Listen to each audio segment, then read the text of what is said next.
To make a start, everybody, good evening, good afternoon, rather.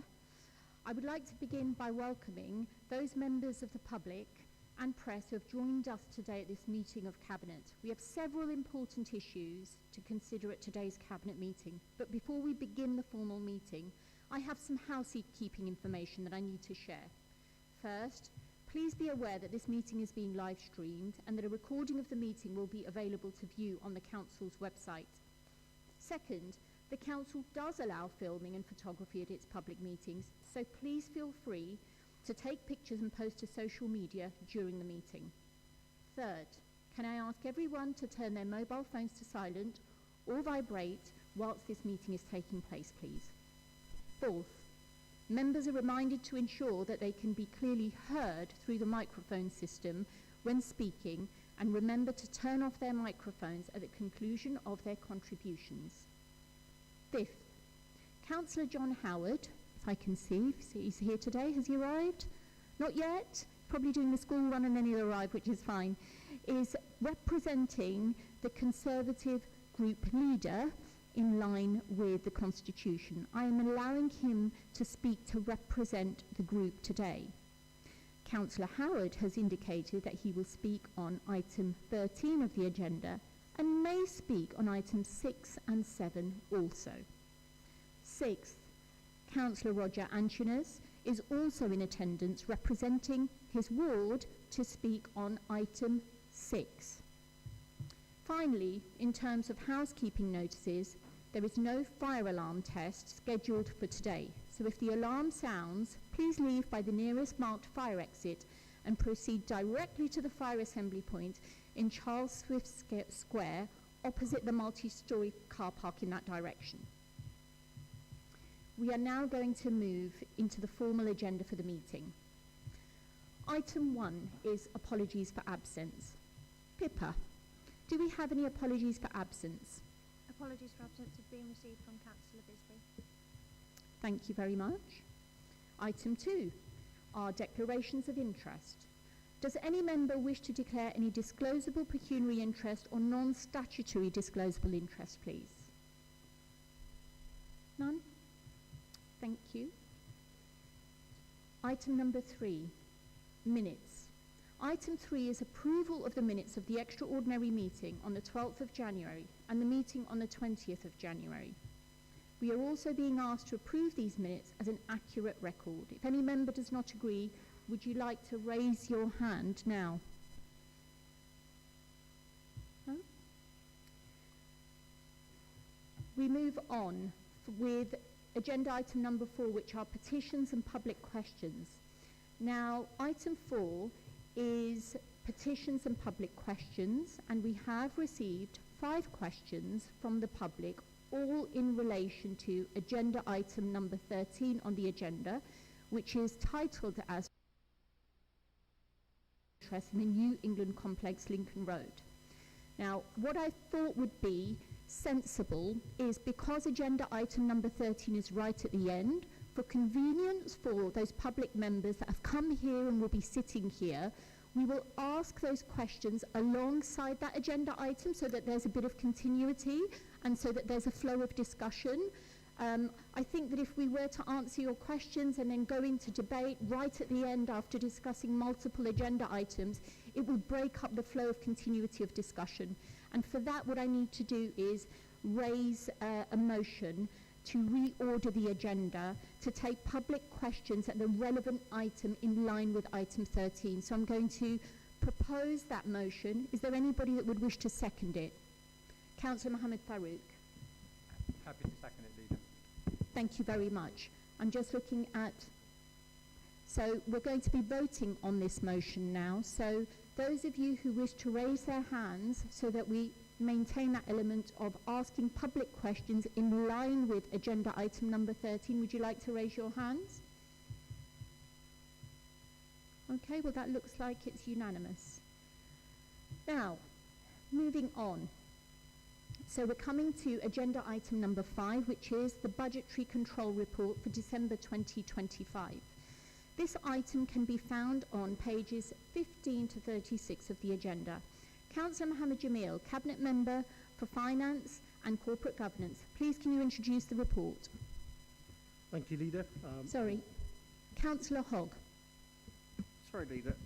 Would it be possible to move agenda item 13 up the agenda so that the people that are in the gallery don't have to sit through all the boring stuff in order to get to the bit that they've actually come for? I think that that's a really sensible proposal. If the members of the public who have taken their precious time out to come here today, I don't think that that's a wrong proposal at all. And thank you very much for making that thoughtful representation. I'm just going to check with Executive and Member Services. Do we have to raise a motion to reorder the item? We do. So I'm going to now table another motion to bring, as you've tabled it. So do you want to propose it? I will second that for you. Is that okay? That's fine. Okay, so we can then start with agenda item number 13. I'm just checking that I'm all right to do so. We voted, haven't we? Everybody unanimous? I don't think anybody's going to go against that. Yep, okay. Okay.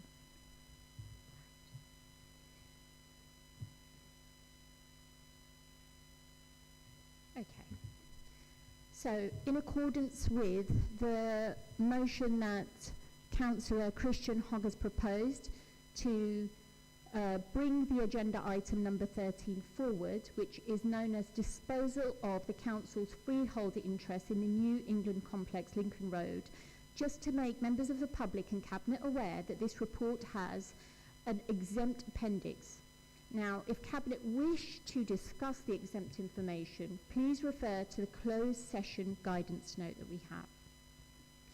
Now, this item can be found on pages 487 and 572 of the agenda. Councillor Mohammed Jamil, Cabinet Member for Finance and Corporate Governance, please can you introduce the report? Thank you very much, Leader. The report before us concerns the proposed disposal of the Council's freehold interest in the New England Complex on Lincoln Road. Members will recall that this matter was previously brought before Cabinet in December, where recommendations were agreed. However, following a formal call-in of the decision and subsequent scrutiny by the appropriate committee, of further queries and requests and clarification emerged, prompting this report to return to Cabinet. The purpose of representing this report is to ensure that any outstanding issues or reservations highlighted during the scrutiny process are fully addressed. This will assist Cabinet in reaching an informed, balanced and transparent decision for the benefit of the Council and the wider community regarding the future of the New England Complex. I present the report to Cabinet today. Thank you. Thank you, Councillor Jamil. Now, as agreed at the start of the meeting, we're now going to take public questions. For those of you who have brought your public questions, I will invite you to the front of the hall. So our first question is by Mr. Rajesh Muru. Mr. Muru, would you please ask your questions published? You've got 3 minutes to do so. Please take a seat and welcome.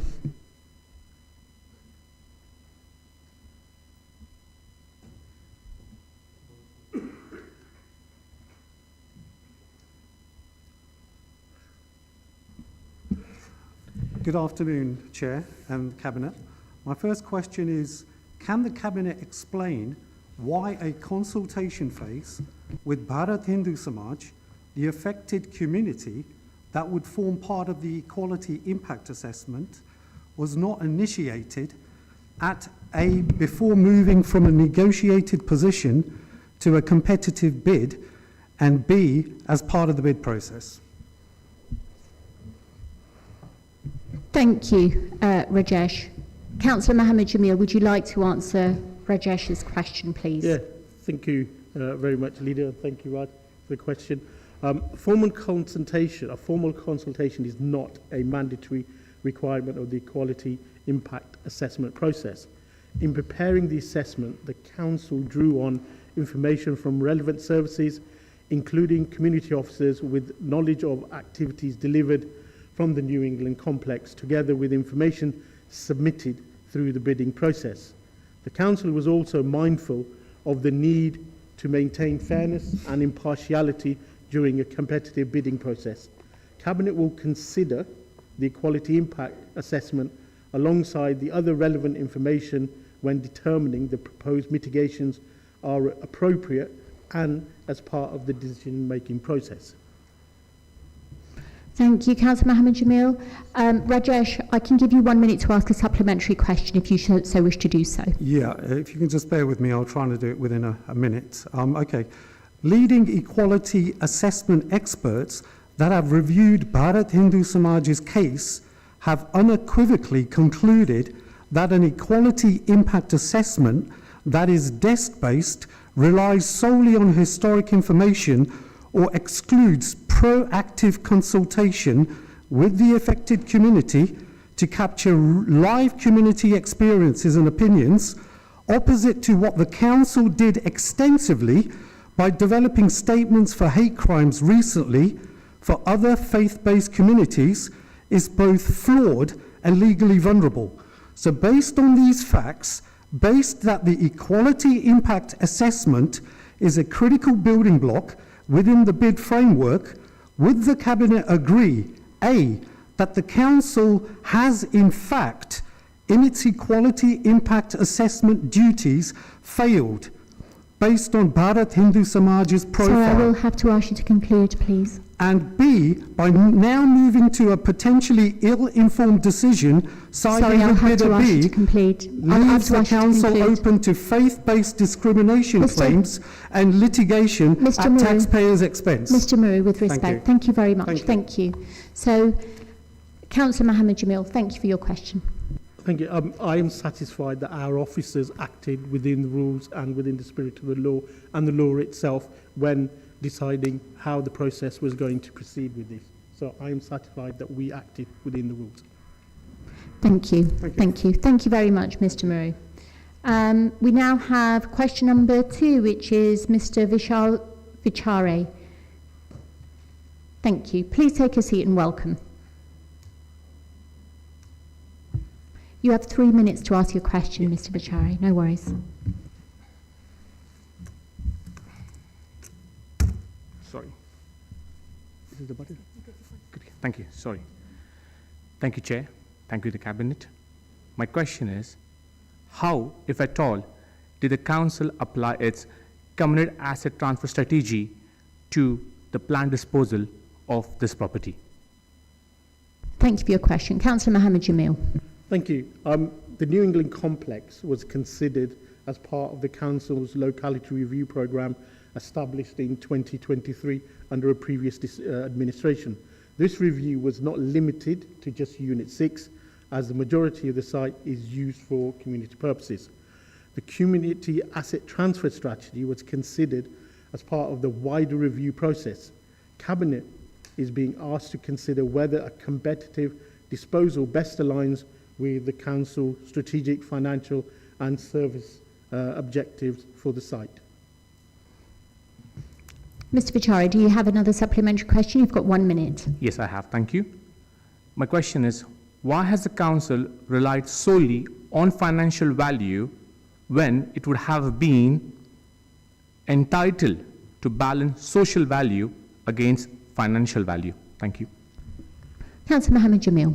Thank you, Leader, and thank you for the question. I would disagree that social value has not been taken into account. As part of the bidding process, social value was taken into account, and officers from our property board came up with the decision that they did in the manner that they did. Thank you. Thank you, Cabinet. Thank you very much, Mr. Vichare, for your question. Thank you. I'll give you some time to... Right. Question number 3 is by Mr. Dinesh Odedra. Mr. Odedra, I'd like to invite you to the front. Thank you very much. And could you please ask your question as has been published? You've got 3 minutes to do so. Okay. The note accompanying the Cabinet report states that the Quality Impact Assessment and Community Impact Report are exempt information because they contain information relating to the financial or business affairs of any particular person, including the authority holding that information. Is it the case that all of the information in the Quality Impact Assessment and all of the information in the Community Impact Report is exempt, or only some of that information? Thank you, Mr Adedra. Councillor Mohammed Jamil. Thank you, Leader.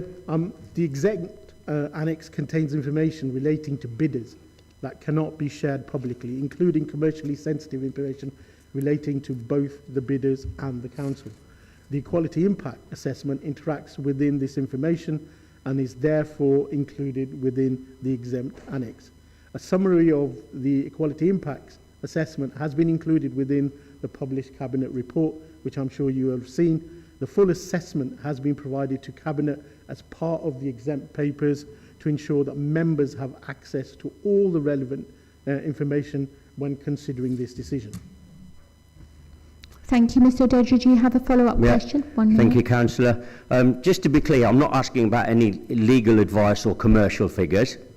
Can you explain, please, how information about the impact of the proposed disposal on the Hindu community of Peterborough is exempt from publication? Councillor Mohammed Jamil. You're asking for, once again, individual assessment. And therefore, what we are allowed to show is in the Cabinet papers before you.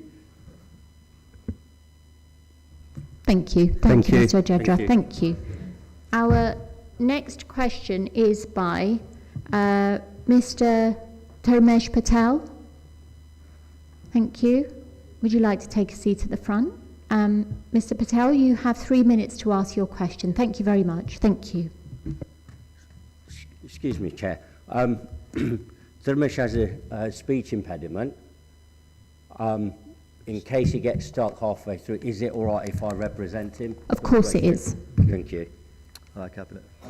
Okay, my question is, how did the Property Board decide on the 70, 20, 10 weightings applied in considering the applications? Thank you. Councillor Mohammed Jamil. Thank you. I'm going to start the question and I'm going to refer to officers who can probably give you more detail on that.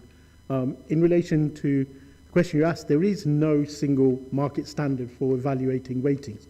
The 70, 20, 10 weighting was determined by officers based on the Council's objectives for the site, balancing financial consideration with deliverability and community impact. These weightings were applied consistently across all bids and approved by the Council's established governance arrangements. I'm going to refer to my officer to give you further details on that. Thank you. There's not too much more to add to Councillor Jamil's response, but I just wanted to make clear that obviously with regards to the financial element, we are required to follow Section 123 of the Local Government Act, which ensures that we do get best value, and this is why there was a heavier weighting applied to the financial element. Thank you. Thank you very much, Felicity, and thank you, Councillor Jamil.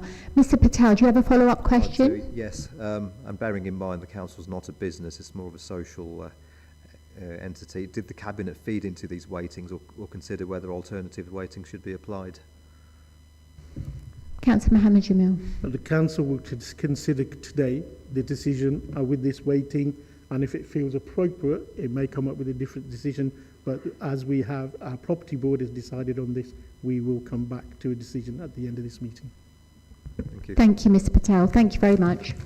Right, we're moving on to our next public question that is going to be asked by Prafula Kunti. Hello there. You've got 3 minutes to ask your question, Prafula. Thank you. Thank you, Chair and Cabinet. My question is, the Cabinet report assumes that statutory tenancy protections, purchaser obligations and post-disposal monitoring are sufficient to mitigate the potential adverse equality impacts on a group with protected characteristics. Has the City Council engaged with members of the protected group to inquire as to whether they considered the proposed mitigations to be adequate? Thank you. Councillor Mohammed Jamil. Thank you, and thank you for your question. The Council recognises the importance of understanding the impacts of its decisions on groups with protected characteristics. The Equality Impact Assessment identifies potential impacts and proposed mitigations which Cabinet is being asked to consider as part of its decision-making process today. Cabinet has not been asked to conclude that no further engagement may be recognised in all circumstances. Should the Cabinet determine that additional engagement or assurance is necessary, it may direct our officers accordingly as part of or following its decision. Thank you. Prafulla, do you have a follow-up question? You've got 1 more minute. Yes, I do. Thank you. So are there any members of the Cabinet or any officers from the Hindu community who helped inform the equality impact assessment? Officers from the Hindu community? Yeah, let me just rephrase that. So were any members of the Cabinet or any officers from the Hindu community involved in preparing or conducting the equality impact assessment? I think the equality impact assessment is an assessment that's undertaken by our officers in line with statutory rules. So therefore, I think the short answer is no, because we're not required to do so. And also, I'm just going to add that it was an independent property board, but I'd like the officer, Felicity, if you'd like to just confirm. That's the purpose for the independent property board. Just to clarify, the equality impact assessment was carried out solely by officers within the council. Thank you. Could I please request, I understand that heightened emotions behind this, but please, can we just in line with... Thank you. Thank you. Thank you very much, Prafulla. I now have Councillor Howard, who would like to address Cabinet on this item, and I've allowed to my discretion as the representative of his leader to come and address Cabinet. Would you like to come forward, Councillor Howard? Thank you and welcome.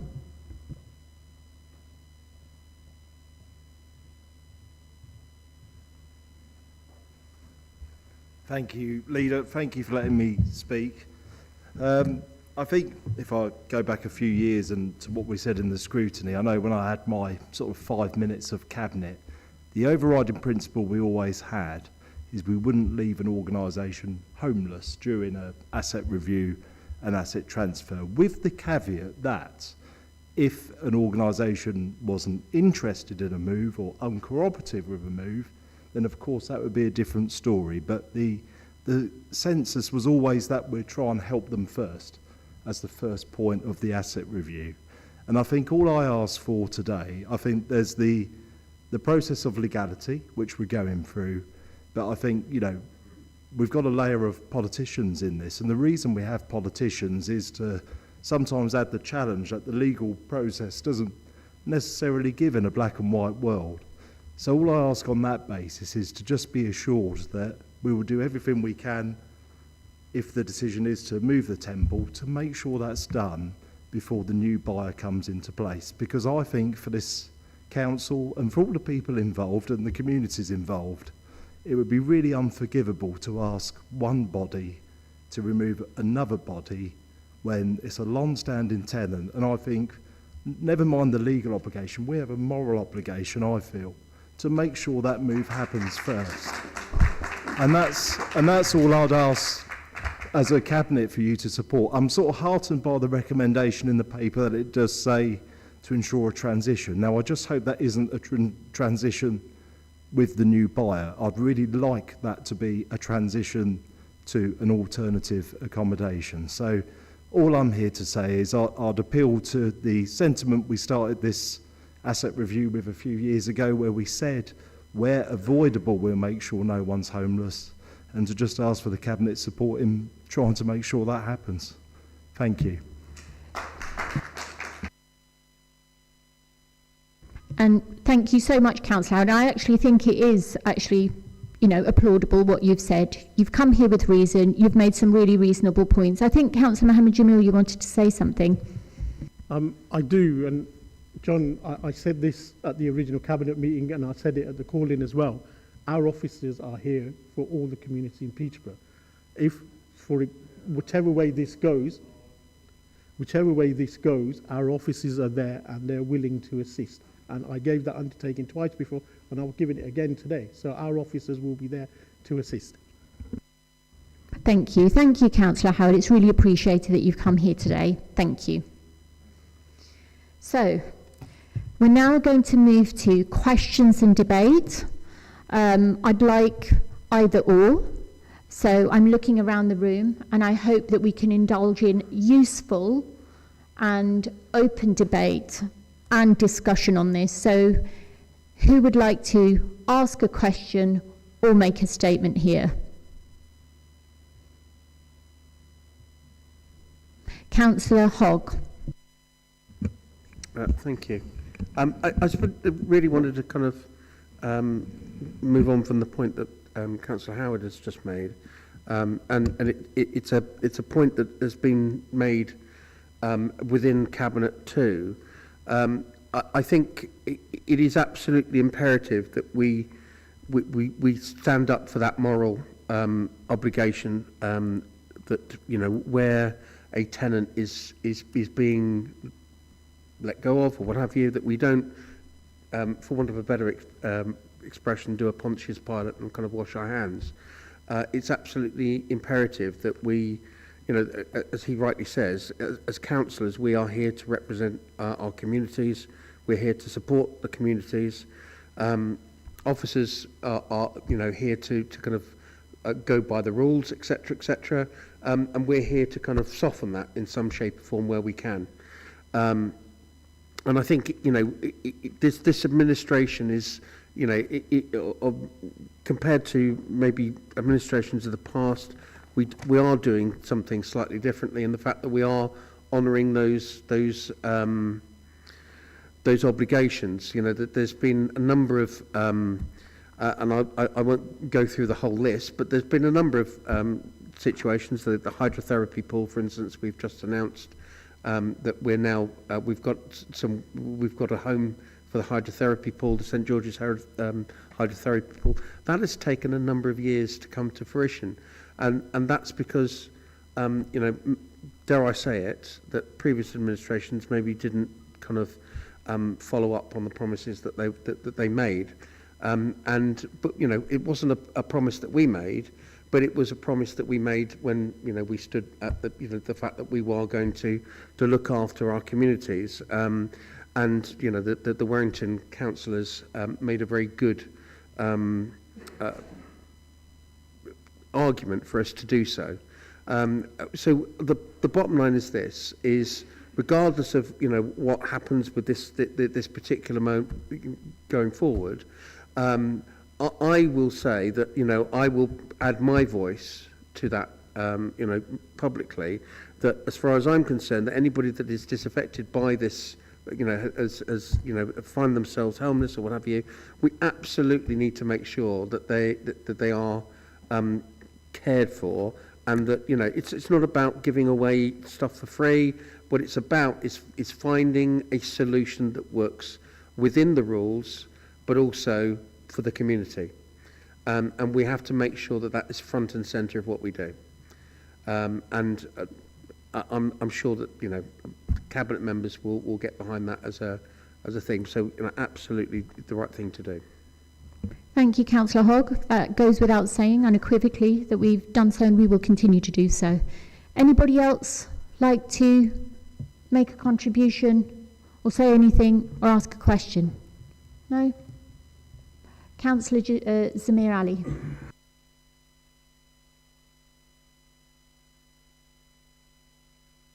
I don't know if this goes into exempt or not, so I'm just going to be asking you in regards to if a different weighting system was used, like 50-50, would the decision...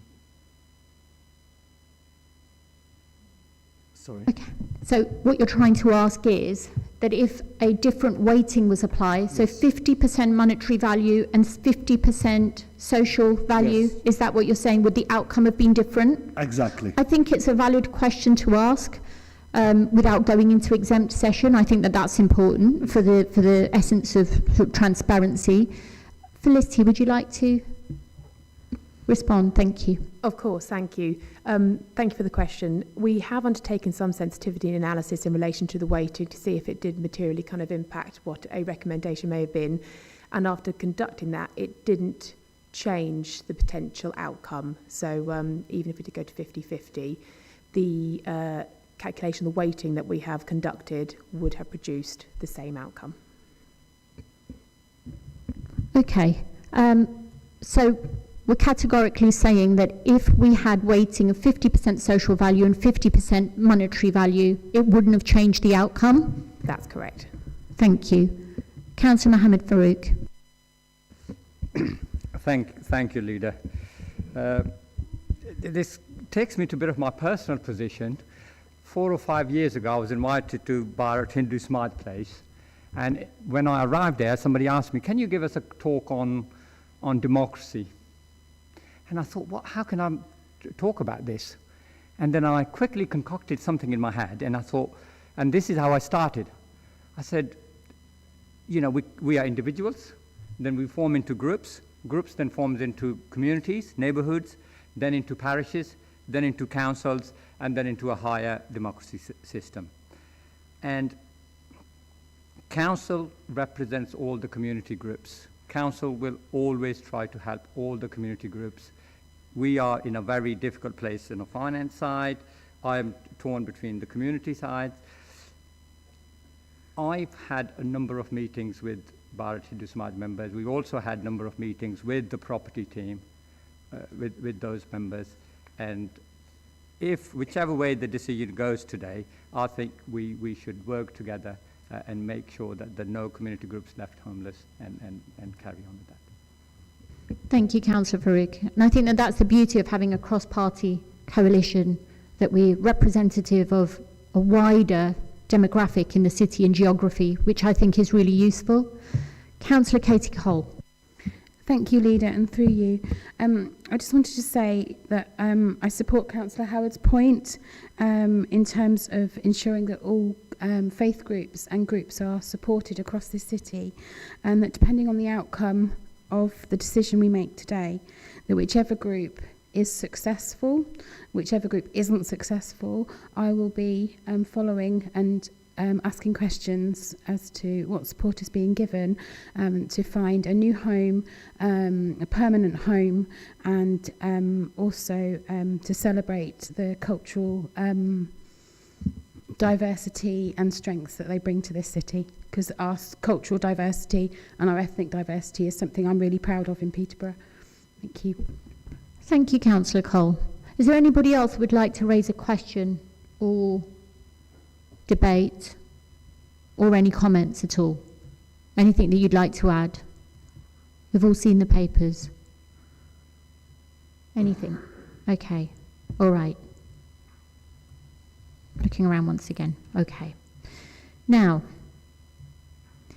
we're being asked to approve the recommendations that are set out in the recommendations header on pages 487 to 488 of the report. And I'm taking that these recommendations have been read and understood. Are we content to agree the recommendations? Raise your hands. Okay. Agreed. So that has been agreed. Thank you, members. Thank you. We will now go to agenda item. I'm going to revert back now to agenda item number 5, which is the Budgetary Control Report, December 2025. And this item can be found on pages 15 to 36 of the agenda. Councillor Mohammed Jamil, Cabinet Member for Finance and Corporate Governance, please can you introduce the report? Thank you very much, Leader, and good afternoon, members. This report sets out the Council's financial position for 2025-2026 at the end of Quarter 3, 31st December 2025, covering revenue, capital, savings, delivery and reserves. At Quarter 3, the Council is forecasting a £5.9 million revenue overspend, which represents a slight improvement of £0.1 million compared to Quarter 2. While this indicates that some stabilisation has occurred, it continues to reflect the significant financial challenges facing the Council. The overspend is primarily driven by delays in delivering savings and a number of ongoing service pressures, most notably children's service placements, capital financing costs and reduced income at Clare Lodge. alongside unachieved savings in culture and leisure and Peterborough Limited. Members will note that overall we continue to demonstrate strong financial management. There is also some areas such as adult social care forecasting a small underspend, reflecting effective demand management and commissioning activity. All of the pockets of positive positions are helping to partly offset pressures elsewhere in the organisation. Turning to reserves, the Council's financial resilience remains fragile. While actions such as the use of flexible capital receipts, the review of reserve commitments and exceptional financial support application are expected to provide some protection, reserves still forecast to be at a low level. The report therefore emphasises the importance of continued grip on spending and the careful use of one-off resources. Members should note that the dedicated schools grant remains under significant pressure, with a growth deficit linked to increasing demand and complexity in need, and this continues to be a key financial risk. While delivery of the savings programme has improved since earlier in the year, a significant proportion remains rated as red or amber. These are reflected within the forecast, and strong governance remains in place to support delivery. In summary, while there are early signs of stabilisation, the Council's financial position still remains challenging, and continued financial discipline will be essential for the remainder of the year. I therefore ask Cabinet to note the Q3 forecast and approve the proposed Innovation Fund reserve commitments as set out in the paper. Thank you, Leader. Thank you, Councillor Mohammed Jamil. We're now going to be moving to questions and debate, either or. Is there anybody that would like to make any statements or ask any questions? Councillor Hogg. Thank you, Leader. The first thing I want to say is that I would like to thank the hard-working officers, specifically the finance team, for the work that they've done throughout the year. But they've not done it on their own. Every single officer throughout the council has worked on reducing costs where they can. The kudos needs to be shared appropriately, is the point. We've obviously got some issues in terms of the restructuring of the Peterborough Limited contract that's now coming in-house. That's been a huge piece of work, and is on, I believe, is scheduled to finish for the 1st of April, and will be back in-house again. And things, there's some very positive moves going forward. So whilst this sort of 5 million figure doesn't look great, it's not as bad as it has been previously, previous years. And certainly the next piece of work that the next item that we're looking at in terms of the budget is looking really, really good. One thing I would do, I'm not a Labour councillor, one thing I would do is the dedicated schools grant is essentially something that government needs to get a grip of. We've got a couple of Labour MPs, we're a Labour-led administration, so I would implore us to turn all the dials that we absolutely can to see for government to do something about this. They've anted up, and they've in terms of the fairer funding, and that's been absolutely fantastic. So it's not all bad news, but if they can get the DSG sorted, we'll all be in a much better place, and not just Peterborough, it's across the country. We're not alone in this particular deficit. So, I think essentially it's good news, the work that's gone on, I'm happy to note the findings, etc. Thank you very much, Councillor Hogg, for that really comprehensive input. And I think you've raised some really good points there, obviously, as to what we really do need to be looking at and lobbying with our MPs. Now, I did see Councillor Katie Cole's hand raised, but I just wanted to ask Councillor Mohammed Jamil if he's going to come back and comment on that. I'm just going to comment on the dedicated schools grant, which I'm sure Christine is going to comment. And we're hoping to get some sort of news around Easter time as to what the government is proposing to do this. Now, I'm going to be optimistic that we managed to get fairer funding. I'm going to be optimistic that I think there will be a solution found to dedicated schools grant. And like you, I am also lobbying our MPs as well. Unless there's something you want to add. So I just want to add there was an announcement yesterday regarding some initial proposals with regard to dedicated school grants part of the final settlement. There's still some strings attached to that we'll have to work through, but that's again a positive position in terms of DSG to the end of 25/6 only. Well, that news couldn't come soon enough. Thank you. And for Councillor Hogg as well. We wait with bated breath. So, Councillor Katie Cole. Thank you, Leader, and through you. I'm thanking Councillor Jamil and Christine for stealing my thunder on that one. But I just wanted to point out the announcements from yesterday and that the government has listened with the difficulties about the DSG over the last however many years under previous governments, and the announcement is due imminently in the Child's Wellbeing White Paper. Thank you. So let's see which one of you gets there first, shall we? Wonderful. Anybody else like to make any comments around this budget item or ask any questions at all? No? Okay. Therefore, members, we are being asked to approve the recommendations as set out under the recommendations header on page 15 of the report, which I'm taking as read.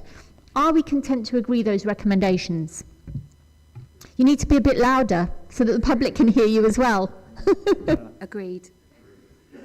Thank you very much. We're moving on to agenda item number 6, which is the draft budget 2026-27 and medium-term financial strategy, otherwise known as MTFS 2026-2029. This item can be found on page 37 to 298 of the agenda. Councillor Mohammed Jamil, Cabinet Member for Finance and Corporate Governance. Please can you introduce the report? Thank you, Leader. I would certainly love to introduce a report which is, shall I say, very different to the one I introduced at this time last year. But I want to start off by thanking our officers, the leadership team, and everyone, as stated earlier, who's contributed to this budget. It's not been easy. It's been done under very difficult circumstances, but there is light at the end of the tunnel. The Financial Sustainability Working Group, who have all collaborated to debate the proposals and looked over the financial oversight throughout the year. So they need to take credit as well. So, working together, we've got to this position. Members that took part in the joint meeting of the Scrutiny Committee, 29th, had their say when we received questions in a number of areas, such as council tax support, highways resurfacing, investment in libraries, leisure and disability re-ablement. It was nice for members to reflect on how refreshing it was to see a balanced budget probably for more than 15 years since I certainly can't remember in the time 17 years where we've had such a budget of this kind. Finally, to members which attended the budget briefings, we have provided on a regular basis. You've had updates, so people have not been kept in the dark. People have seen our progress, and hopefully that will continue. I think we'll all agree that this year has continued to bring its challenges as well for the Council's finances, demonstrated by the forecast overspend in the current year and the knock-on impact that this has on our reserve balances. However, and for the first time in many years, the draft budget and the MTFS strategy set out a balanced budget in each of the next 3 years. This positive position is a result of the government's fairer funding review finally being implemented. We, as a council, have campaigned for this for a long time. So some of you will remember, I see Alderman Sanford sitting there, standing outside the town hall all those years, asking for our fair share. This has been long anticipated and desperately needed by us. The years of underfunding has had a significant effect on the council's financial standing and, more fundamentally, the services that we're able to deliver to our residents. In fact, as I said, that, 8 years ago we started this. It's taken a change of government to get us to where we are. I thought I'd just get that bit in. The government, as you know, announced in December that it confirmed that we will receive one of the largest increases in our core funding across English councils, and it will allow us to move to full steam ahead with our plans to improve councils' financial resilience and rebuild our reserve balances. More crucially, it's allowing us to improve the outcomes for residents by investing in services. And I'm pleased to say that the budget includes investment in a new swimming pool, additional social workers, investment in AI and digital to make services more accessible for the public, investment in a new crisis and resilience fund, supporting people in crisis and focusing on reducing poverty, delivering a plan to enhance our city centre so it is safe and vibrant, and investment in Families First programme to support families. However, the funding changes from the fairer funding are being phased over a 3-year period. This means that although the outlook over the medium term is positive, 26-27 will still remain challenging. For example, demand for service in areas such as children and adult social care and housing continues to rise. As a result, we have factored in an additional £6 million in 26-27 to meet service demand. My favourite topic, reserve balances, also remain much lower than where we should be. To improve our reserves position, we have made a request to the government for exceptional financial support via a capitalisation direction, and we have proposed an extension to the use of our flexible receipts policy. The robustness statement set out in Appendix B provides members with a comprehensive overview of the Council reserves position and makes clear what the impact would be if these are not approved. It also includes a statutory instrument from the Chief Fire Officer, statutory statement for the Chief Fire Officer, Chief Finance Officer. See, I'm also on the Fire Authority, so you can see why I made that mistake. Which notes that the budget estimates are broadly realistic, deliverable, but not risk-free, and the adequacy of reserves remain low and may not be sufficient to mitigate all the risks should they materialise. However, this is an improvement on the position presented in the 25-26 budget, but reinforces that 26-27 will require continued focus and dedication of all officers and council staff to ensure that it's delivered within our financial envelope. The budget also includes a council tax rise of 4.99%. This equates to an increase of £1.68 a week for a Band D property. Despite this, we continue to charge one of the lowest council tax rates in the country, around £200 less than some of our neighbouring councils. The report before you also includes our revised corporate strategy, which has undergone a light touch refresh to take into account some of the changes from the past year, not least local government reorganisation. Our corporate strategy clearly sets out where we will invest our time and money over the year and beyond to create a city of opportunity for all. You will now see a mention of investment in a new swimming pool and a leisure centre. You'll see also great focus on supporting people in crisis to reduce poverty and plans to enhance our city centre. Lastly, I would like to clarify that what is in front of you should be the final budget report. Although I know it is a name draft, at the point of publishing this, we were still expecting some final announcements which are being worked through as part of our financial settlement. These were published yesterday, and although there were some technical changes, the level of core funding we are expecting for 2026 is the same level as set out in this report. Further grant funds for support homelessness, rough sleeping and domestic violence was also announced, which will see the council receive a further £241,000, which is very welcome news. An addendum will be added to this report before our full council meeting to clarify the changes.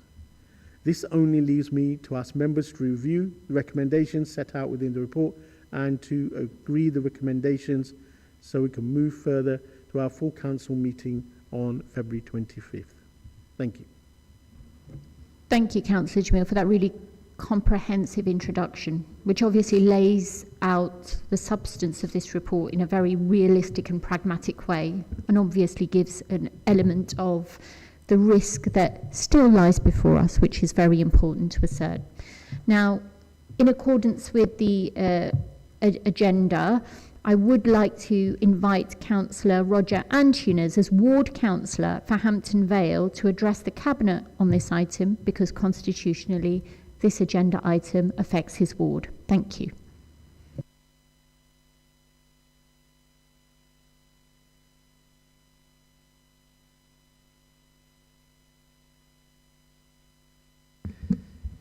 Thank you, Chair. Just for clarity, this is a reference to agenda item number 1, or, sorry, we moved to number 1, yes? We've moved to agenda item number 6, which is the draft budget MTFS strategy 2026-2029. Ah, okay. Forgive me, Chair. I submitted questions which I understood were approved for the closure of the BHS. 2 questions I submitted, and I understand that those were the ones that were consented from Philippa. I had an email to say you granted me the ability to ask those.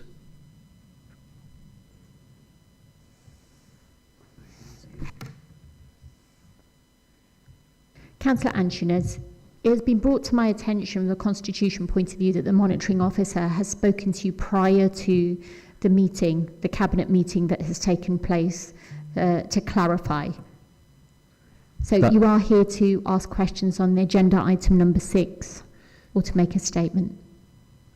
Forgive me, we did have a meeting, and I pointed him to the email which I received this afternoon, which confirmed your consent to ask those questions, and that's why I'm feeling somewhat dismayed that I wasn't called to ask those questions originally. And those are the 2 questions that were submitted. That's the only questions I've submitted. That's the only I've agreed not to make a statement at the pre-meeting. Thank you, Councillor Antunes. Unfortunately, your questions had missed the deadline, okay, for submitting questions in relation to agenda item number 13, which we have discussed already.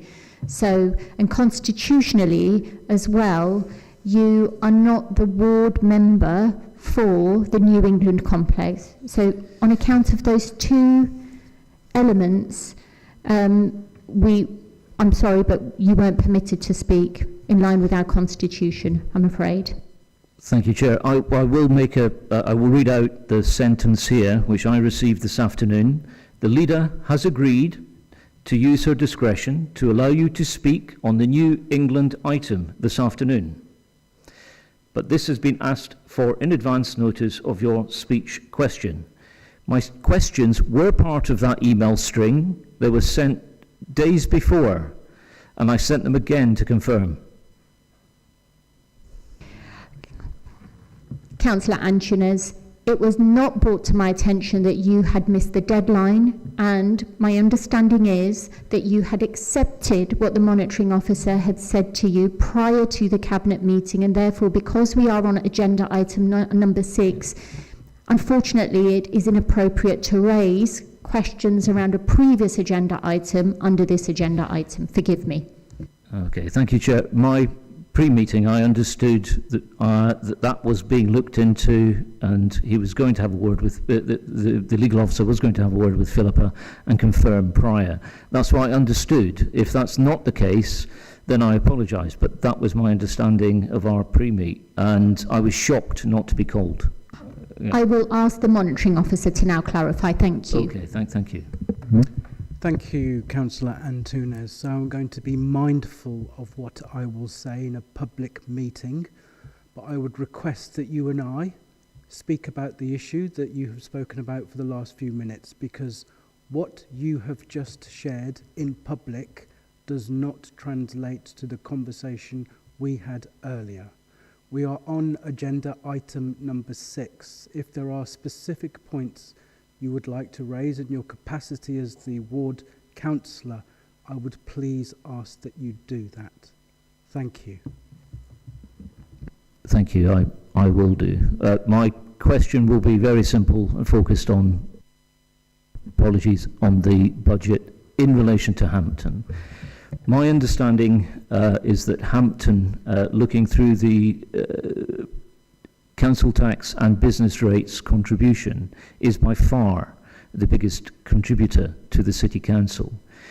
Hampton also suffers effectively from service charge from many of the items which many of the other wards are covered under the service charge. That's the green area, maintenance, particularly play areas, etc.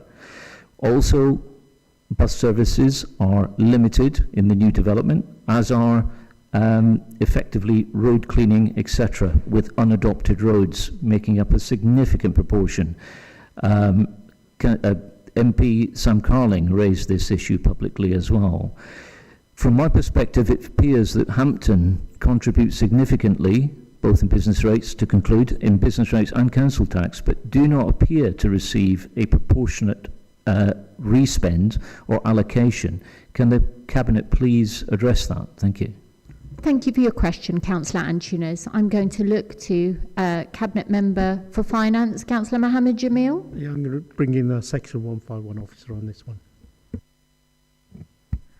Thank you, Chair. So in terms of the overall position, whilst Hampton is a component within the council, expenditure is not measured in the way that it tracks down to a Hampton as an area. However, what we also need to look at is the significant investment in infrastructure, schools and other such matters which does go into that area. So whilst the question you're posing, could it be refocused that area, the authority has an obligation to look over the whole of the entity and manage its finances in that context. However, there has been significant investment into that area in the past. Thank you very much. Councillor Antunes, thank you very much for addressing Cabinet today. Welcome, you have been welcomed here. And Councillor Howard, do you now wish to address Cabinet on this item?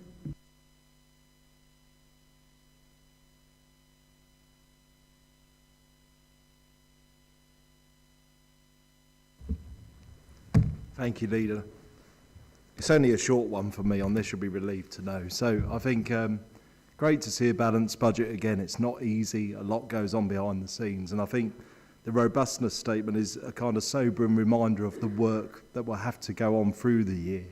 So there'll be a deep sigh of breath and relief when this goes through, but of course that's when the work really starts with the fragile reserve. So yeah, work to do, but commendable where you've got to with the team. So well done for that, Councillor Jamil.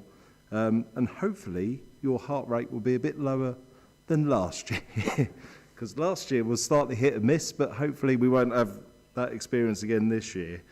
And I think, yeah, just looking at the reserves are a worry, but it's nice to see the budget has less high risk areas than it had last year. I think that really did expose us, and you can see that in the overspend. It's nice to see the sort of red rated items are really low down this year. So yeah, I think a sensible looking proposal, and well done to all the team involved, because it's certainly not easy. And that's all I have to say. Thank you very much, Councillor Howard, which tells us that you're probably going to be voting in favour of it then. Councillor Jamil. I was just going to thank Councillor Howard for that and welcome him back to the FSWG for next year. We'll hold you to it, you know. Thank you very much for your contribution. So I see a number of hands. Thank you very much. Really, really, really welcome you being here. Right, I'm looking around the room. I had Councillor Katie Cole, Councillor Mohammed Farouki and Councillor Christian Hogg and Councillor Smith. Thank you, Leader, and through you. I'm sad to say that Councillor Antunes has left, because I was going to answer one of the points that he'd raised about Hampton regarding the investment of Great Haddon Primary School, which was last week, the week before, where I invited all ward councillors, and I have spoken to the other Hampton councillors as well, even though it doesn't quite fall into their councillors and into their ward. And Councillor Wiggin and Councillor Antunes, along with the MP for that side of the city, Sam Carling, were in attendance. And I did answer Councillor Antunes' questions regarding the infrastructure around there, and I know it's something that Councillor Wiggin and Councillor Ancinez can say that I'm really committed to ensuring that there is suitable infrastructure within that development to ensure that families can thrive, and it's not just a school plonked in an area as we have had with Manor Drive. So I believe that there's been a significant investment in families in Hampton with the opening of that school. So I just wanted to put that out there. Thank you. Thank you very much. And it's a part of the city that is developing, and we don't know what's going to come out of local government reorganisation, but if it happens to be down that A1 growth corridor, then watch this space. Right, Councillor Mohammed Farouk. Thank you, Leader, and through you. Well, great piece of work, and this is biggest piece of work of the year. First of all, I would like to congratulate and thank Councillor Jamil for your hard work and the finance team. I know he referred you to as a fire officer. No wonder you do firefighting so much. And all the teams across the board who have cooperated in that. But this year, what has been significantly different to other years is fair funding. You know, I've been councillor here for 8 years, and as Councillor Jamil said, we've been crying out for fair funding, and we finally got that delivered. But what does fair funding really mean? It's unfortunate, but fortunate as well. It recognises the deprivation of a city, which is unfortunate in a way that we have so much deprived areas, but it's fortunate that we've finally been recognised and we've been provided funding to look after those vulnerable people. So that has been the key this year. And on the similar theme, we also welcome the Pride and Place funding, which will uplift the lives of most deprived in our city. You know, places like Orton Golday, which is very near my ward, and Orton Melbourne, similarly Walton, Gunthorpe, Paston, and Welland. So I think that's going to have a major impact on that. And then coming on to the capital budget side, it'll deliver the sports quarter, the swimming, including the swimming pool, the new school you just mentioned, Councillor Cole, and the wider bigger projects such as the station quarter, City Link, and city centre visioning. And above all, it also does not propose any more Lido closures. You know, the services are there. You know, we are going to deliver them more efficiently, but they are there. And if I can point out one of the best things out of this stabilizes the next few years even more, and not just stabilizes, but gives us ability to build those reserves. And for that, I wholly support this, and congratulate everybody who's contributed towards it. Thank you very much, Councillor Mohammed Farouk. Councillor Hogg. Thank you, Leader. As has already been said, you know, we've absolutely teared through this line by line, page by page. Officers all from top to bottom of the council have looked to see where money can be saved. It has been a Herculean effort to get to where we are, and the first time that I've seen where we've had a zero budget, a deficit that goes into the midterm, which is, you know, it literally is unheard of. So absolutely kudos. It's you know, as we said, you know, the fact that it's been to the FSWG, it's been unfortunate that one particular party didn't engage with that process. It would be really good if they'd been on board with us from day one, so that they could have, you know, sort of shared the kudos of that, the work that was done at FSWG. And I would certainly hope that they would maybe rethink going into the new year, coming along to join us with that. I think the main thing that saved our bacon, if I'm being honest, is the fairer funding that's come from government. Government has listened to what we've said to them. There has been dialogue with government. When I first became a councillor in 2018, my ward colleague, Councillor Lillis, did an FOI request. At the time, we had the Stand Up for Peterborough campaign, and I believe the council spent £21,650 on flags across the city, talking about the fact that we were, you know, standing up for Peterborough, and we were going to get fairer funding from government, and yet, as part of that that FOI that he'd put in, from the 14th of August to the 14th of November, not a single email had been sent to government on the subject of fairer funding.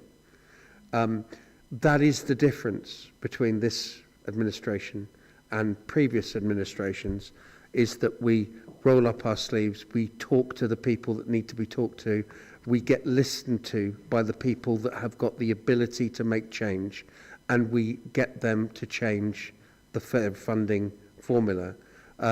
It is absolutely, you know, I can't say, you know, the difference that this has made has been huge. We are working together. We are getting things done. We're not putting in, you know, for numbers of years, we've had things that have gone into a budget, if only to then take, well, we've saved this and we've saved that. We've played none of those games here. What this has been, dare I say, maybe a little bit boring. It's sort of about the figures. It's about delivering. But at the end of the day, this is the way a council should be run. This is the way a budget should be put together. We've still got another hurdle to go. We've got the full council hurdle to come in February. Well, towards the end of the month. Now, I know that last year I wasn't the greatest fan of the budget going forward. I'd like to think that some of the things that I raised were quite valid and came to fruition. I can't find anything here. And I will be supporting this budget 100%. So thank you. Thank you, Councillor Hogg. And reiterating the fact that we know how to disagree, but we've learnt the art of disagreeing well, despite differing political affiliations. And I think that that's a really strong message, that we've made this budget work alongside our officers who've put in an awful lot of hard graft. So really appreciate that contribution. Councillor Zamir Ali. I think everything's been said, and this is what always happens to me, where the Lido gets stolen, or shall I say, certain points just get taken away from me. I really want to say thank you to the 505 officer, Emma. They have worked exceptionally hard on this. When I was a finance advisor, rolling around the numbers, getting the figures right, debt solutions, and really bringing our governance into line, I have to say it's been a significant amount of work, and I do appreciate that. Next time I'm going to go first, because there's multiple things like the Lido opening earlier as well. So thank you very much. And I do. And when it comes to financial, when it comes to FSWG, one of the reasons why we've got such a good budget is that we have worked together, and we have literally ironed out everything. And to John, if there was a vote on trying to bring you back, I would second it as well, even propose it as well. So thank you. Thank you very much, Councillor Zamir Ali. I don't think anybody else had raised their hand in relation to this item number. So just in sum up, I think that it has been really a difficult haul, and I think that, you know, just before Christmas, waiting for the outcome of what Fairer Funding Review was, and just to stress that whilst it's really important that we talk about some of the achievements we've been able to make, that hasn't been without overseeing the fact that there is still an element of risk left. We've got very low reserve levels. We have to be cognizant of that at the cost of not cutting services. But we have to be sensible, because we're now faced with a parameter of going into local government reorganisation, which will of course have its own implications. So it's about being practical and pragmatic around this budget, and that's what has been evidenced over here. So I think, you know, well done to everybody, our officers, Cabinet member, cross-party, financial sustainability working group, and obviously here at Cabinet, Councillor Howard, thank you for making your contributions as well. It really has been, I think, a collaborative effort. And my only request and message is that it looks like we've had a lot of diligence over this. We've had a number of all-member briefings, and let's hope that we can pass this budget with ease at the end of February next month going forward. So that's my message to everybody and those that are watching here in the city. And without further delay now, I'm going to ask colleagues to approve the recommendations as set out under the recommendations head on page 38 to 39 of the report. So are we agreed on the recommendations, colleagues? Agreed. Thank you very much. Now, moving swiftly on, we are on agenda item number 7, which is quarter 3, 25-26 corporate performance report. This item can be found on pages 229 to 328 of the agenda, and as leader, I will be introducing this report. Now, today's performance update considers quarter 3, which is October, November, December, and shows a steady overall position alongside continued clear signs of improvement across many of our priority themes. Of the 79 indicators that we track, just over a third are currently on or above target, which actually matches our quarter 2 performance, whilst a number remain off track, which is a reflection of the stretching and ambitious standards that we actually set for ourselves. However, over half, which is 45 in total, of our key indicators have seen improvement since the last quarter, which is quite encouraging. Across the portfolios, progress is actually mixed, but generally there is some positivity around that. Prevention, independence and resilience continues its upward performance and trend, with children and young people showing stronger performance with more measures that are now meeting target, which was obviously a concern last year. And the Sustainable Future City Council has seen improvement alongside our ongoing pressures too. The economy and inclusive growth has also maintained a solid foundation, though with some seasonal anticipated decline since the last quarter, for example, planning applications and garden waste collection. And in summary, encouragingly, more than half of all of our indicators, 45 in total, have improved in performance since quarter 2, showing that we are moving in the right direction in many areas, with particularly strong gains in Sustainable Future City Council and children and young people, most notably the percentage of care experienced young people who have an up-to-date pathway plan, and the number of children that are classed as missing from education, and this demonstrates real momentum across the organisation. Now, taken together, these results show a council that is continuing to move in the right direction, strengthening performance in many key areas and demonstrating our resilience and commitment across our teams. But it's also a stark reminder that there are challenges that remain. So after that introduction, I'd invite anybody to ask questions or highlight the major achievements of their portfolio areas, because now is our chance to really showcase our administration's achievements across the board. So who will be going first? Councillor Farouk. I'm getting favouritism, eh? So, thank you, Leader. Yeah, growth and regeneration has been heart of this council. You know, of the last month, year, coming in the next 5 years, is going to be at the very centre and core of it. So as well as the major growth and economic projects such as Station Quarter, City Link, City Centre Visioning, Sports Quarter, which are all, you know, the hard work is going on and they're all going at a pace. In this report, we are looking at smaller details, such as the unemployment is a little bit lower in this quarter. Less shops are empty compared to before. You know, this is against the national trend. As more and more high streets are becoming empty, we seem to be getting more occupied. So that is a good news. And then affordable homes. So we are. I mean, I know that's my colleagues here, but again, we are delivering more than what we quoted for. Share it. Okay, go. Thank you very much, Councillor Mohammed Farouk. So sharing the love with Councillor Christian Hogg. But what I am going to is Councillor Neil Boyce. Thank you, Leader, and through you. In regard to our corporate priorities, despite the pressures on our finances, this cross-party administration is achieving many of its corporate priorities.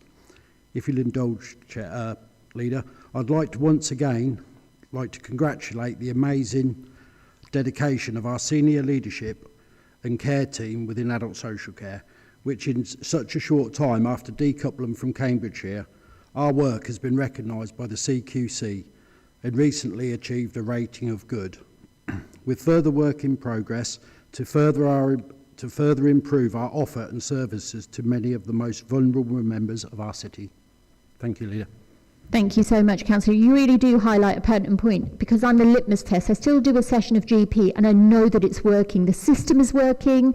We're keeping more people, more independent, in their homes, stay well for longer, and the rates of readmittance back into hospital has actually decreased. So I think that it's complementary. I'm never going to stop shouting about the 70% good under CQC, which is absolutely amazing. So thank you very much to your teams as well. I've now got Councillor Christian Hogg and then Councillor Angus Ellis. Thank you, Leader.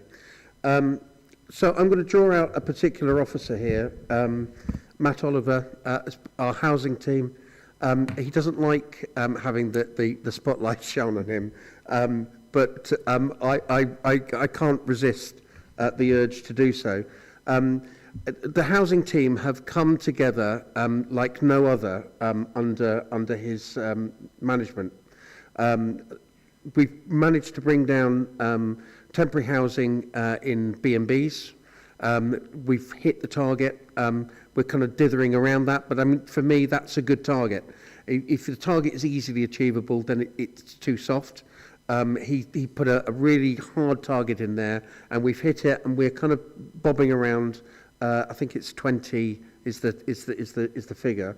And what we've also been able to do, which is for me a much stronger metric, as it were, is the fact that there are no children in B&B accommodation, apart from maybe the odd night when they first present themselves to us.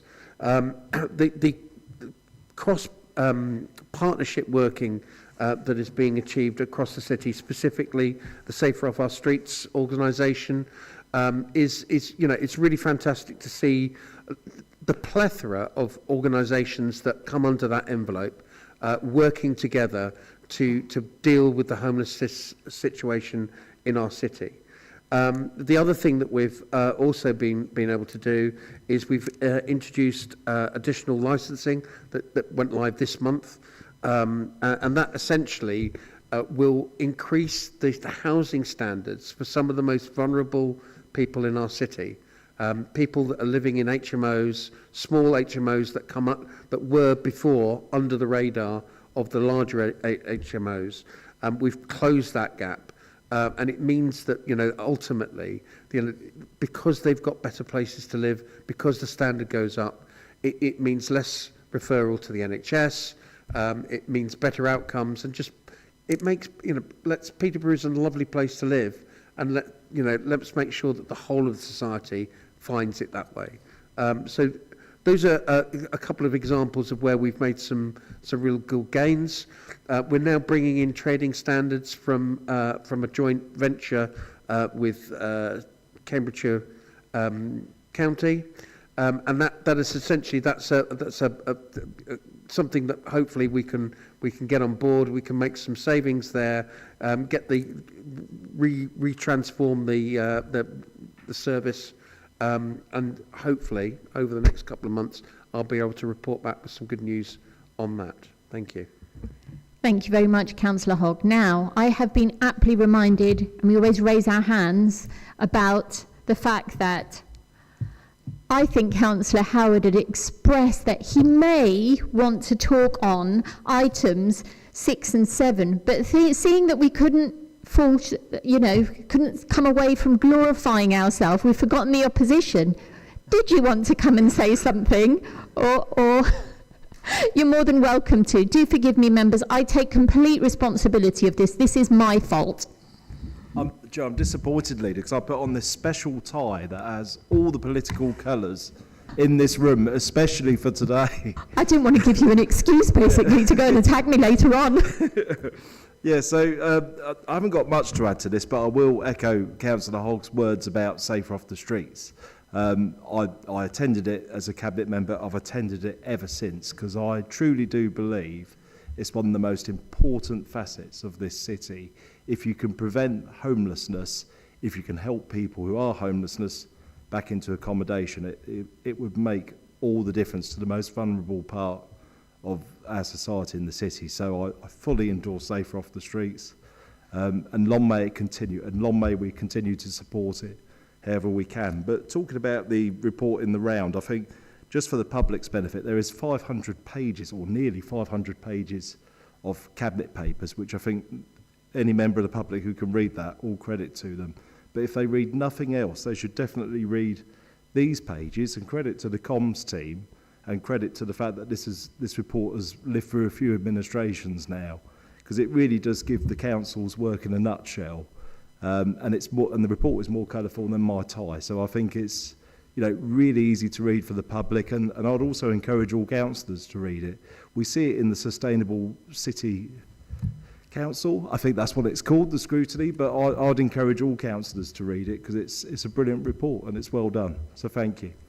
Thank you very much, Councillor Howard. And actually reiterating your point, you do have a lovely tie, and also complimenting the comms team because they've really looked into this piece of work, so I'd like to thank them. It's an easy read, it's understandable, it lays out those parameters, so I'd really like to thank Amanda and the team for bringing around this colourful report and actually wants you to read it, so it's brilliant. So thank you very much. Thank you. Councillor Angus Ellis, you've been waiting patiently. Thank you. Thank you, Leader. Looking at page 311 of the report on education. First of all, before I ask my question, I'd like to flag up just above the question I'm going to ask. The key achievements around the children missing education has halved since the last quarter, down from 152 to 76, and there's also been a decrease in the amount of young people persistently absent from school, and that's decreased from the last quarter as well. So really well done on that. But just a challenge which is there, and I'd like to understand a bit more around it. The number of electively home educated, i.e. Children who are educated at home because of a decision by their parents. What work, can the Cabinet member explain a little bit around what work has been done to understand why they make that decision? Thanks. Councillor Katie Cole. Thank you, Councillor Angus Ellis. Thank you, Leader, and through you, and thank you for the question, Councillor Ellis. So again, thunder stolen, because I was wanting to talk about the fact that persistently absent pupils has reduced, and the number of pupils missing in education has also decreased, and a lot of that's to do with a new programme that has been introduced called Study Bugs, and absence from school. John may be able to explain the fineries of that programme, but I think we get the data straight from the schools, or it comes straight to us, so there's kind of cutting out the middleman, which is one of the reasons why we've been able to report more accurately and targeting those families where children targeting is the wrong word, supporting those families where persistent absence is something that happens within their family. Regarding elective home education, it's every parent's right to educate their child in the best way they see fit. However, I am very keen to find out the reasons why families are choosing to educate at home. Is it because there's a perception that there is no the schools can't meet the needs?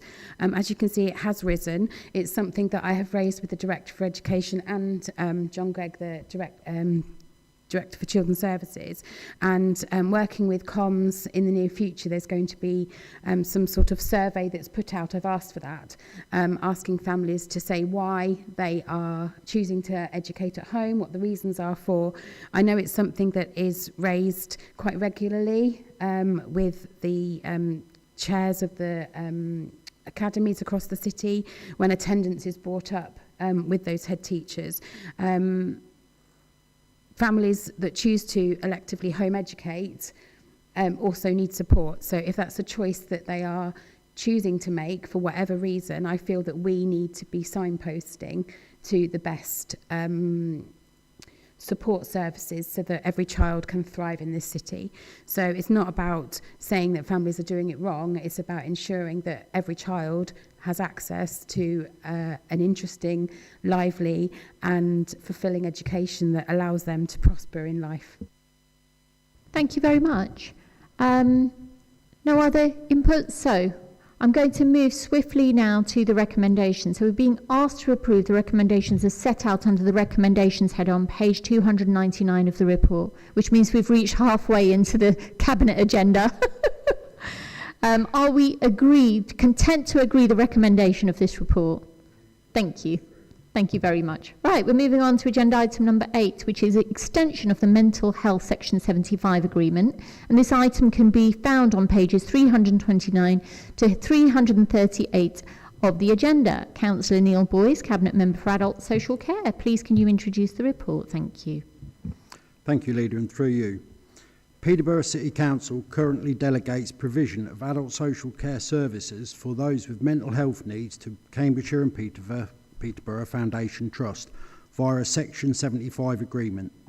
This agreement expired in March 2025. Since April 24, there have been protracted negotiations to extend the agreement. Agreement has now been reached, and this paper seeks to formalise the agreement's extension to the 31st of March 2026. Extending the agreement ensures people with mental health needs will continue to receive integrated social and clinical support. A new contract will be in place from April 2026, subject to government's approval, to be concluded in March 2026. Thank you, Leader. Thank you very much, Councillor Boyce. So this is pretty much a straightforward recommendation, isn't it, for continuation of the previous contract that we've held. It's just a renewal of that. So if nobody's got any concerns or particular... Councillor Hogg, keep it brief, please. Sorry, I'm just just a question, really. So mental health is such a... It's a difficult subject. It causes, if it's not handled in the right way, it can cause huge kind of ripples through our community. So the extension of this agreement, is it just a like for like, or have we looked to build in some improvements at all? I'll pass this over to the Director for Adult Social Care. Thank you. It isn't just like for like. I think we have ongoing work that we do with CPFT, who are the organisation who provided for us. So we meet with them kind of really regularly, and we have a kind of whole improvement programme we do with them around a range of issues. And I think in terms of the work that we do with them, so I think I've worked in a number of areas in a number of Section 75 agreements, so they are quite common sort of nationally to work with people across health and social care in one service. And I think the service here probably is the best I've kind of worked in, really, and kind of worked with. So it's working in partnership with CPFT to kind of improve that. I think there are a range of areas that I think we've kind of sought to improve it, particularly work that we're doing with informal carers, where we're doing quite a lot of improvement work. And just work around kind of access, where we're doing a lot of work around how we kind of access, how we prioritise. But I think you can see from the report that the performance of the service is pretty good. I think the relationships are pretty good. So I think we've got something that we can build on and kind of further do the improvement work that we want to do. Thank you. Thank you very much. Anyone else? Councillor Katie Cole? Thank you, Leader, and through you. And it's very quick. And if either Steve or Neil are happy to write to me, you're more than happy to is the answer. So with the mental health services, can I just ask, how do they extend into those people that are in the prison in terms of supporting inmates who are suffering mental health difficulties? Yeah, we could update on that. Lisa might want to come into more detail. We do have prison social worker who does in-reach in there and liaises, and there are healthcare services that are provided by the prison within there. So there are a range of services, but I think we have a prison social worker who does a lot of really good advocacy work in there and does a lot of kind of fighting the cause, I think, for people with mental health issues. But I don't know, Lisa, whether you want to add any more to that. I think you've succinctly stated that, Steve. Yeah. Thank you. Thank you. Any more questions or comments at all? Nothing? Okay. So I think the only thing that I'd like to raise is that we're cognisant of the fact that as we are renewing these contracts and going into our new supposedly boundary area, that we recognise that this is quite a significant work stream, and with the new footprint of the ICB, under that lies obviously the umbrella of CPFT and how we're going to encapsulate any new population that comes into that and whether resource will meet that demand. That's the only thing that I think we're going to be cognizant of. I'd just like to put on record. Okay, so we're going to move to the recommendations header on page 330 of the report, which I'm going to take as read. Are we content to agree that recommendation? Thank you. We're moving on to now agenda item number 9, which is Peterborough City Hospital discharge support. This item can be found on pages 339 to 346 of the agenda. Councillor Neil Boyce, Cabinet Member for Adult Social Care. Please, can you introduce the report? Thank you, Leader, and through you.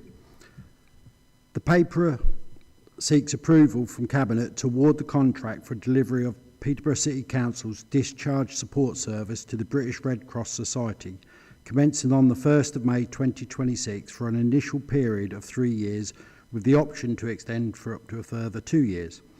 This service enables those discharged from Peterborough City Hospital to resettle appropriately in their own home via a variety of tasks for a period of up to 6 weeks, aiming to increase the independence and well-being of those who use the service. Thank you, Leader.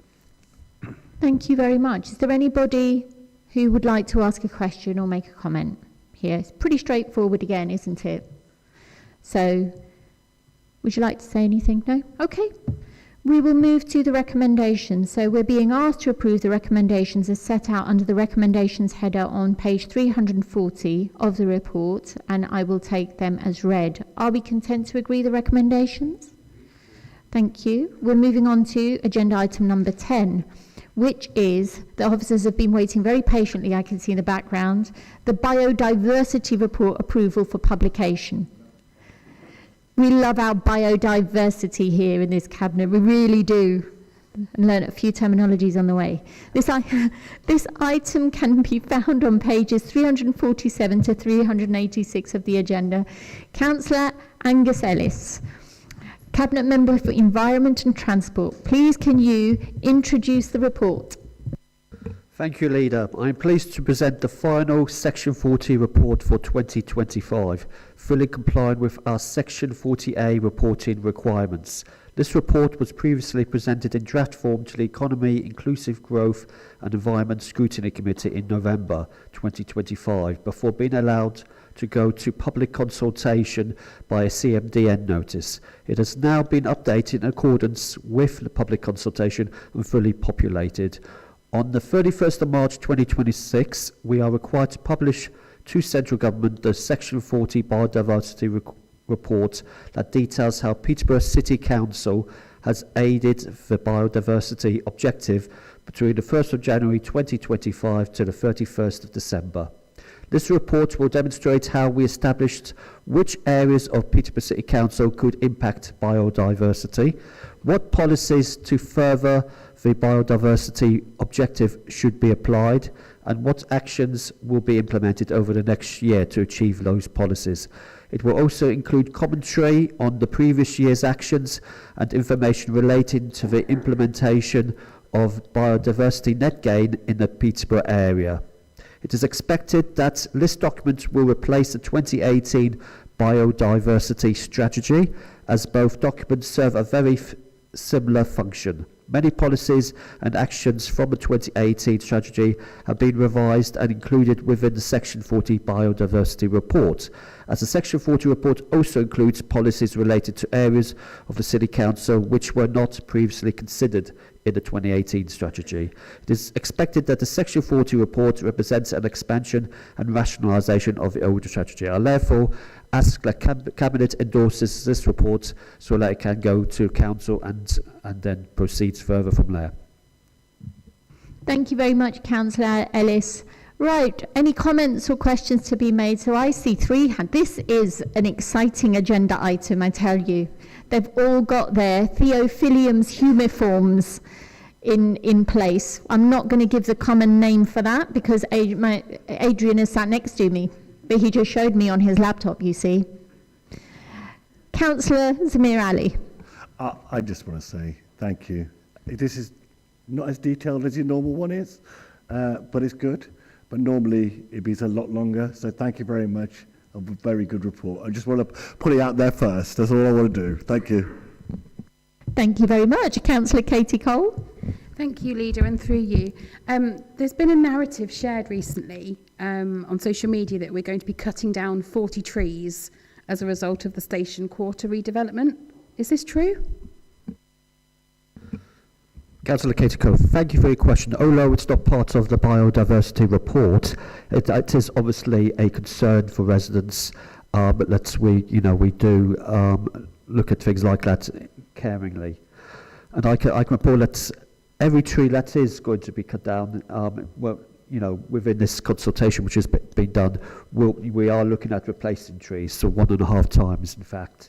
So it is very important that whilst we make sure we have a nice, clear way for the new city link from the Station Quarter, we still keep our coverage of trees and shrubbery.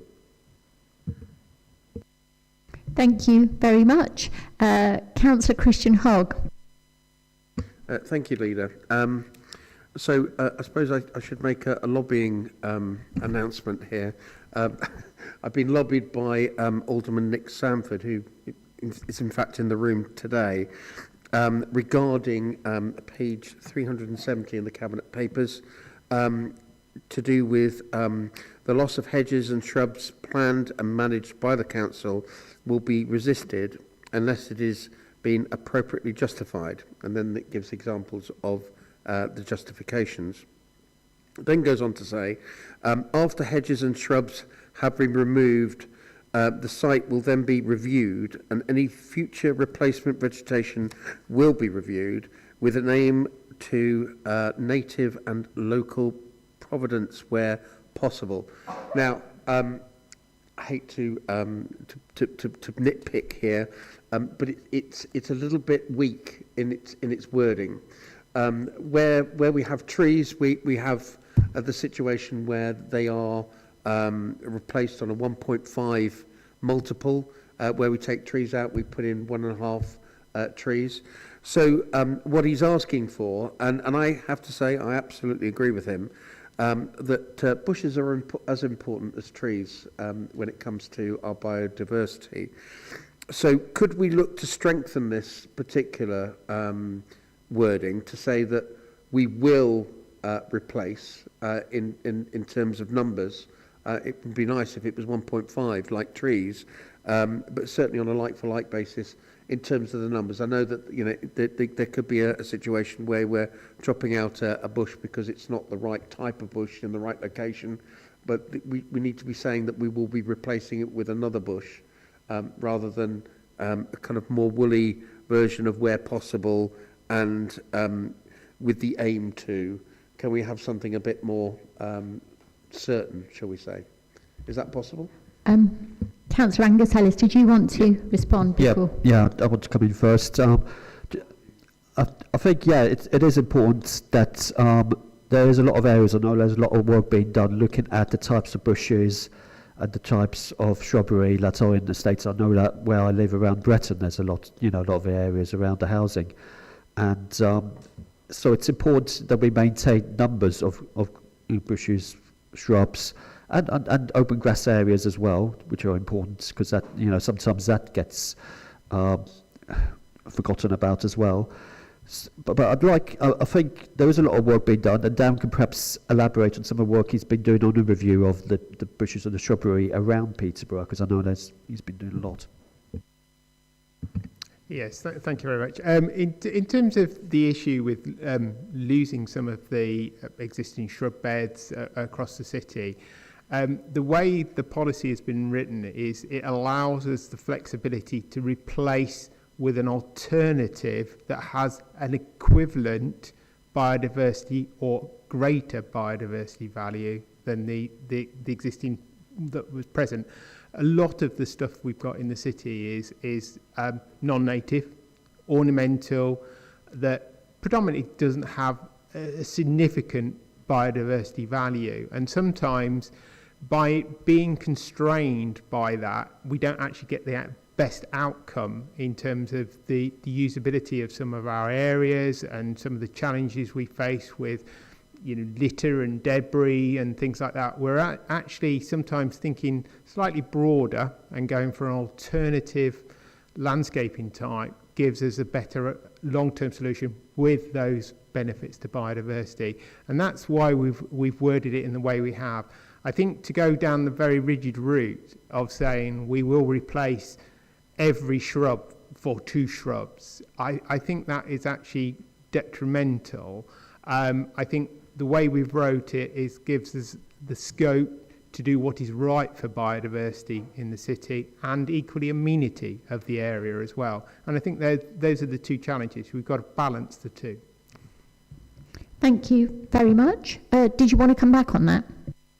Yeah, so I was very careful in the wording of what I'd said. Was, I'm not looking for like, because it may well be that, as you've said, that the type of shrub is not what you can get a much better alternative shrub that will give a better outcome. But what I'm looking for is making sure that we haven't got this situation where we get rid of shrubs from a particular area for whatever reason, maybe to increase parking or something of that nature. I don't know. And then we don't. Essentially, there's a deficit in the number of shrubs across the city because of that action. But what we should be doing is at very least, maintaining the number of shrubs within the city, but also having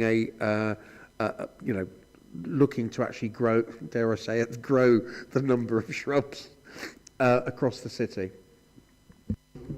Thank you. I fully understand where you're coming from. I think the fundamental thing is here that is we're not going to be replacing, we're not going to rip out shrubs and hard landscape the area. And I think that's the concern, is that there's going to be that sort of creepage of hard landscaping on our sites. The intention is it will always be replaced with soft landscaping, but as I said earlier, the issue is a shrub may not be the most appropriate thing. So because you take out a shrub, it may not be appropriate to put a shrub back in that location. And being able to use a grass species, and I'm sure Rowan can quite clearly demonstrate to you that quite often a species-rich grass mix is biologically and ecologically more important quite often than a shrub.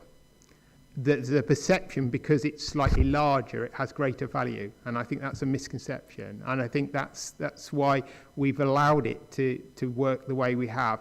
We have no intention of ripping out shrub beds and pouring concrete. It's not the intention at all. And we've demonstrated that over the years. It's not our agenda.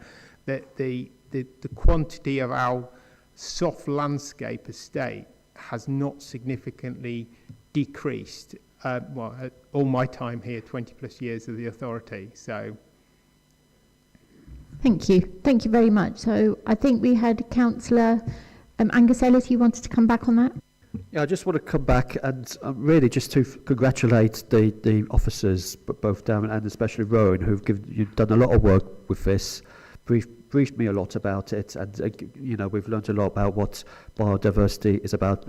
This is because there's a new, and this is a big up to the government as well, there's a new requirement for all councils to report biodiversity under the Section 40A reporting requirements, and what we're doing about it each year. Because prior to that, you could do things about biodiversity, but you didn't have to report it. You weren't held responsible. But now we are being held responsible to take action on biodiversity, and I think that's a really good thing. And then this report really covers all we've been doing in the last year and what we plan to do in the future. It's done every year, so I hope that this cabinet will give it the support for it to go through council and then onwards. Thank you very much. Councillor Neil Boyce. Thank you, Leader, and through you. My understanding is that developers can purchase land outside the authority to offset their 10% net gain, normally at a much lower price than they would if they bought it in the city, basically to increase their profits, which clearly doesn't benefit our authority. Could you just explain how this report, and I won't say stop, but discourages those developers from doing that? Thank you. Councillor Ellis. Yeah, the intention of biodiversity net gain is that it needs to be within our own, our states. It's our net gain. It's not elsewhere. I think I would bring in Darren if he can elaborate what we do when we are having discussions with, developers around this, to answer a bit more clearly for you. Yes. Yeah, so I think I'll reply directly to this one. So unfortunately, government guidance strongly dissuades us from applying our best practice for where the unit should be applied to, and we even have statutory requirements for how we discharge biodiversity game plans that even if we wanted to ignore the guidance and apply encouragement to purchase units within the local planning authority anyway, would make it almost impossible to achieve. Not wanting to get, I understand that's probably not a hugely satisfying answer, so I'll dive into the technical details just a little touch. So when completing the biodiversity metric, as is required with any planning application that biodiversity net gain has to be applied to, we only need to know the deficit of units all the way up to the granting of planning permission. We only find out how developers wish to achieve their 10% net gain at the point of discharge of the biodiversity net gain plan. So that's one point, and government guidance basically says you're not allowed to refuse a planning application based upon how the developer is planning to achieve its 10% net gain. That's like quite clearly set out in guidance. So that's the guidance reason for why it's quite difficult, because if we turn around and say, no, you've got to purchase your units from someone specific within our authority area, they could just come back and say, the government guidance says you're not meant to be giving us that advice. That's meant to be open to the free market, essentially. The second point, the statutory point, is that when we receive a biodiversity game plan, it's actually built into the Environment Act 2021. It says explicitly, you have to consider X, Y, Z. And if it achieves X, Y, Z, then you have to discharge the biodiversity game plan. There's no room for going back and saying, well, actually, we would rather do it this way, we would rather do it that way. So whilst it's possible within the local plan, we could have a policy that says we would preferentially like you to purchase units within the LPA, it would be fundamentally unenforceable from both a guidance and a statutory perspective, I'm afraid. However, there is one bit of good news, which is that if the developer wishes to purchase units outside of the local planning authority boundaries, or, and I think this is an important point, which isn't quite so good news, the national character area, then they get a multiplier applied to the number of units they have to purchase. So if they want to purchase units within a neighbouring LPA or national character area, they have to purchase 25% more units, which is quite a substantial cost. Or if they want to purchase outside the neighbouring area, they have to purchase double the units, actually. So it's extremely discouraged. Way back when biodiversity net gain was originally being decided, I did speak out against the whole national character area idea, and it should be within the local planning authority, but it was pushed back upon a little bit because what happens if there isn't a provider of units within the local planning authority area? I am happy to say that we do have a provider active at the moment within the LPA, and we do have a couple more coming forwards, which are predominantly, the predominant number of units will be delivered through minerals working sites. That's the word I was looking for. However, and certainly if I have a developer coming to me saying, where can we purchase units, I will of course recommend within the local planning authority area, but I think I've outlined how it's quite difficult to enforce it.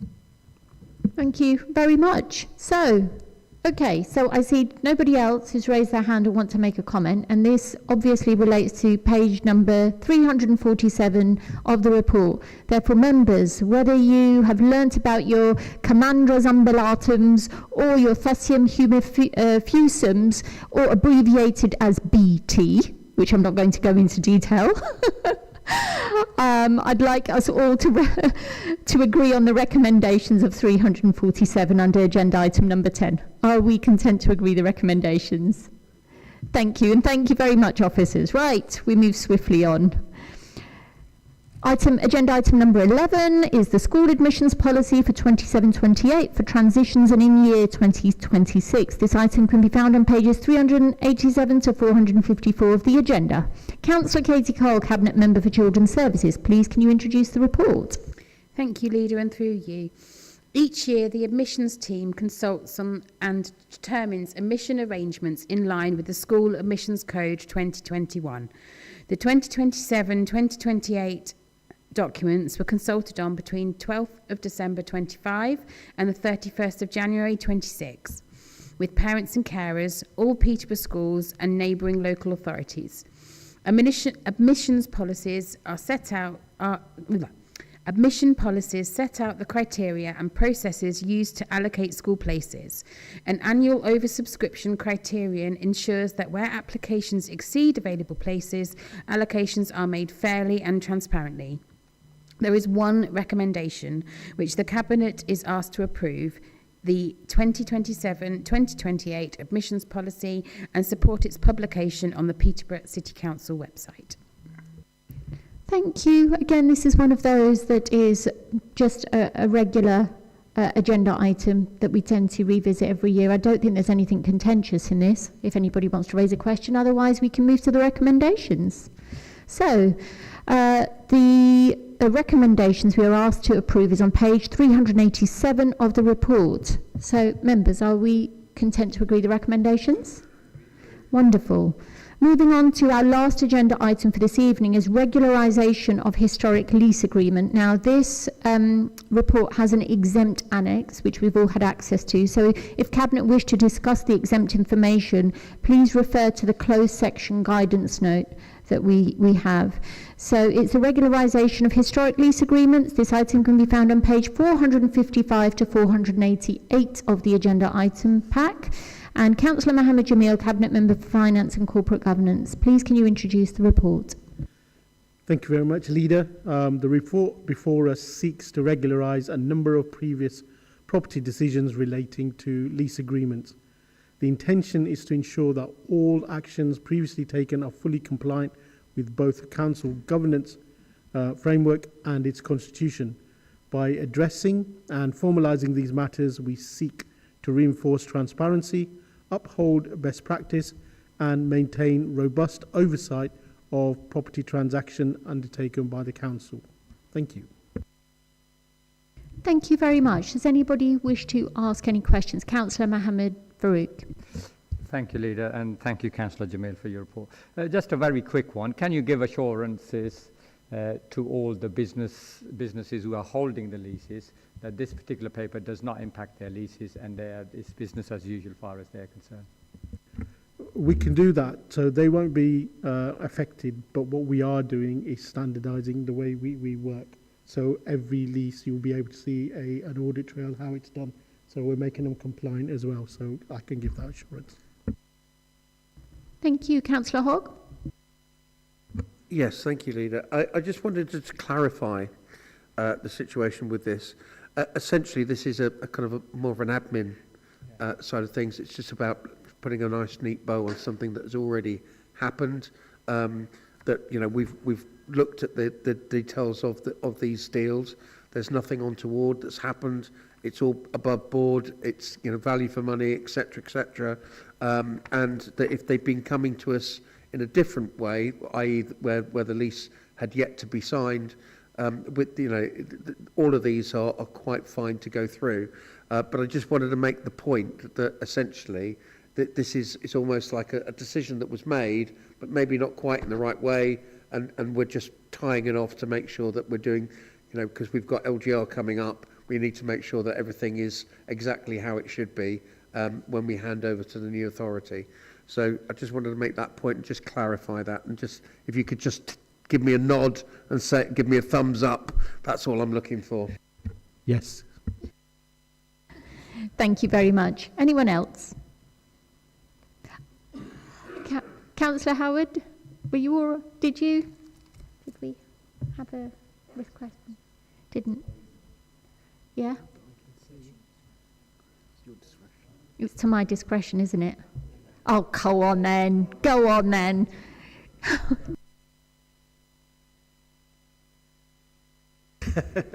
Only if you're going to come to FSW. You're absolutely right. We're going to hold you to it with your colourful tie. Because, Leader, because we moved on from that item, I can't talk about it now. So, touche, isn't it? I wasn't going to speak on this, but I think it's only fair to say we spoke about this at Shadow Cabinet, and I think because we said what we said at Shadow Cabinet, it's only fair to share it with the whole Cabinet. So our perspective of the paper and the exemption of it was, I think it was overly exempted in that without breaking into the finances or the length of the lease, the paper could have at least suggested the parties affected, so that when we go back in 5 years' time and say, what on earth did we do with this, there is some sort of public traceability without digging into the exempt to say what the decision is. Because if you look at the actual headline paper for the public, it's extremely bland. But obviously, when we challenge it as a Shadow Cabinet, it's frankly too late. And I think it falls on the Cabinet to challenge and make sure there is just that little bit more dialed up on the transparency, because there's some information I think that could be shared without damaging the sensitivities of this paper. So that's just feedback we shared at Shadow Cabinet, and it's only fair to share it with you. So I hope that's okay, Leader. No, it absolutely is, and I think you make a fair point. In fact, I think in some of our pre-cabinet meetings, some of the reassurances that we have sought around this agenda item is exactly around some of those sensitivities. So we have robustly scrutinised the report and asked our officers in terms of those current leaseholders without obviously divulging information. But I'm wondering if you wanted to add anything at all, Councillor Jamil. Apart from, I've noted the comments, and I'm sure officers have as well, so we will take her on board. Thank you. Wonderful. Thank you so much. Well, it has been a really actual civil and pleasant cabinet meeting, in light of the many agenda items that we've had.